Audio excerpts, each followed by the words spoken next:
मंगलवार यानी 18 जुलाई से अधिक मास की शुरुआत हो चुकी है। इसे मलमास और पुरुषोत्तम मास भी कहा जाता है। इस बार 19 साल बाद सावन महीने में अधिक मास आया है। इस महीने में भगवान शिव और विष्णु जी की पूजा करें, ग्रंथों का पाठ करें और दान पुण्य करें। इन दिनों में कुछ कार्य करने से जहां पुण्य की प्राप्ति होती है, वहीं कुछ कार्यों को करने से परहेज बताया गया है। इस बार सावन अधिक मास में है।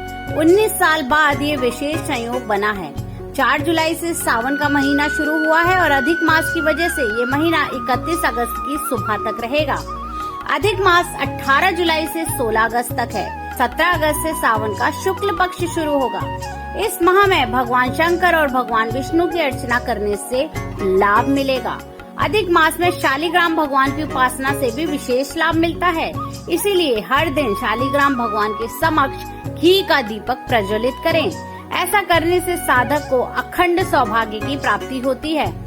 अधिक मास में श्रीमद् भागवत गीता के 14वें अध्याय का नियमित रूप से पाठ करें।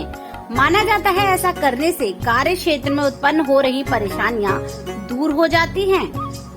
इस माह में श्री हरि विष्णु की आराधना करके अपने जीवन में आने वाली सभी विषम परिस्थितियों, समस्याओं, कार्य बाधाओं, व्यापार में नुकसान आदि संकटों से मुक्ति पाई जा सकती है। विद्यार्थी और प्रतियोगी छात्रों को भी इनकी आराधना करने से पढ़ाई और परीक्षा में आ रही बाधाओं से छुटकारा मिलता है। सावन में इस बार भगवान शिव की पूजा के साथ साथ ही भगवान विष्णु की पूजा का भी महत्व बताया जा रहा है, क्योंकि इस बार सावन मास के बीच में ही मलमास यानी अधिक मास लग रहा है। भारतीय ज्योतिष के अनुसार हर 3 साल पर अधिक मास यानी मलमास आता है। इस मास की गिनती मुख्य महीनों में नहीं होती है। ऐसी कथा है कि जब महीनों के नाम का बंटवारा हो रहा था, तब अधिक मास उदास और दुखी था, क्योंकि उसे दुख था कि लोग उसे अपवित्र मानेंगे। ऐसे समय में भगवान विष्णु ने कहा कि अधिक मास तुम मुझे अत्यंत प्रिय रहोगे और तुम्हारा एक नाम पुरुषोत्तम मास भी होगा, जो मेरा ही एक नाम है। इस महीने का स्वामी मैं रहूंगा।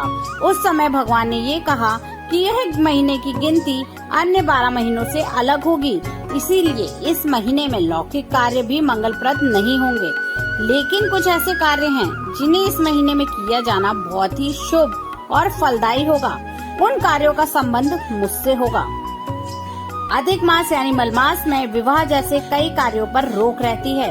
इसके अलावा नया व्यवसाय शुरू करना, इस मास में कर्णवेद, मुंडन आदि कार्य भी वर्जित होते हैं। इस बार मलमास के कारण सावन 2 महीने का रहेगा।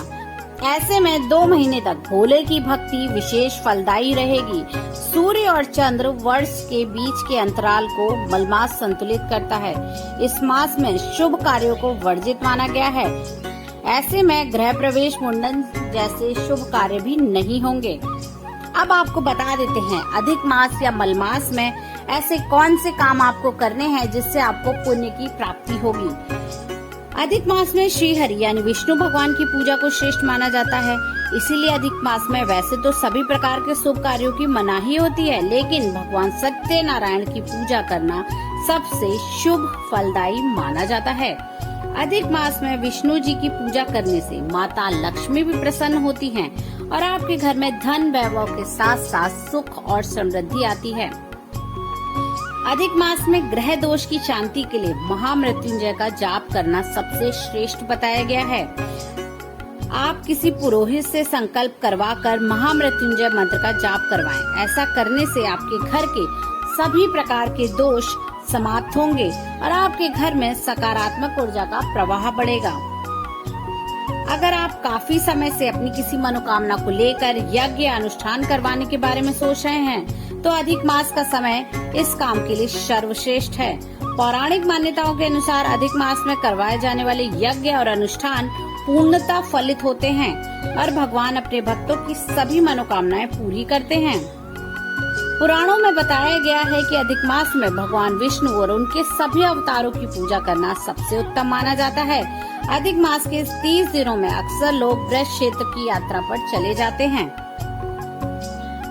मलमास में श्रीमद् भागवत का पाठ, कथा का श्रवण, श्री विष्णु सहस्त्रनाम, श्री राम रक्षा स्तोत्र, पुरुष सूक्त का पाठ, ओम नमो भगवते वासुदेवाय, ओम नमो नारायणाय जैसे मंत्रों का जप करके मनुष्य श्री हरि की कृपा का पात्र बन जाता है। अधिक मास में निष्काम भाव से किए गए जप, तप, पूजा पाठ, दान, पुण्य, अनुष्ठान आदि का महत्व सर्वाधिक रहता है।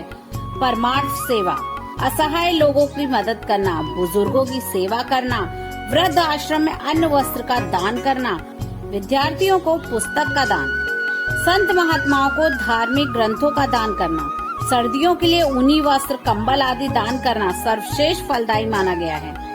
इस माह में किए गए जप, तप, दान, पुण्य का लाभ जन्म जन्मांतर तक दान करने वाले के साथ रहता है। लगभग 3 वर्षों के अंतराल में पड़ने वाले इस महापर्व का भरपूर लाभ उठाना चाहिए। जिस चंद्र वर्ष में सूर्य संक्रांति नहीं पड़ती है उसे मलमास कहा गया है, जिसका सीधा संबंध सूर्य और चंद्रमा की गति के आधार पर निर्धारित होता है। अधिक मास में जरूरतमंद लोगों को अनाज, धन, जूते, चप्पल और कपड़ों का दान करना चाहिए। अभी बारिश का समय है तो इन दिनों में छाते का दान भी कर सकते हैं। किसी मंदिर में शिव जी से जुड़ी चीजें जैसे चंदन, अबीर, गुलाल, हार, फूल, बेलपत्र, दूध, दही, घी, जनेऊ आदि का भी दान कर सकते हैं।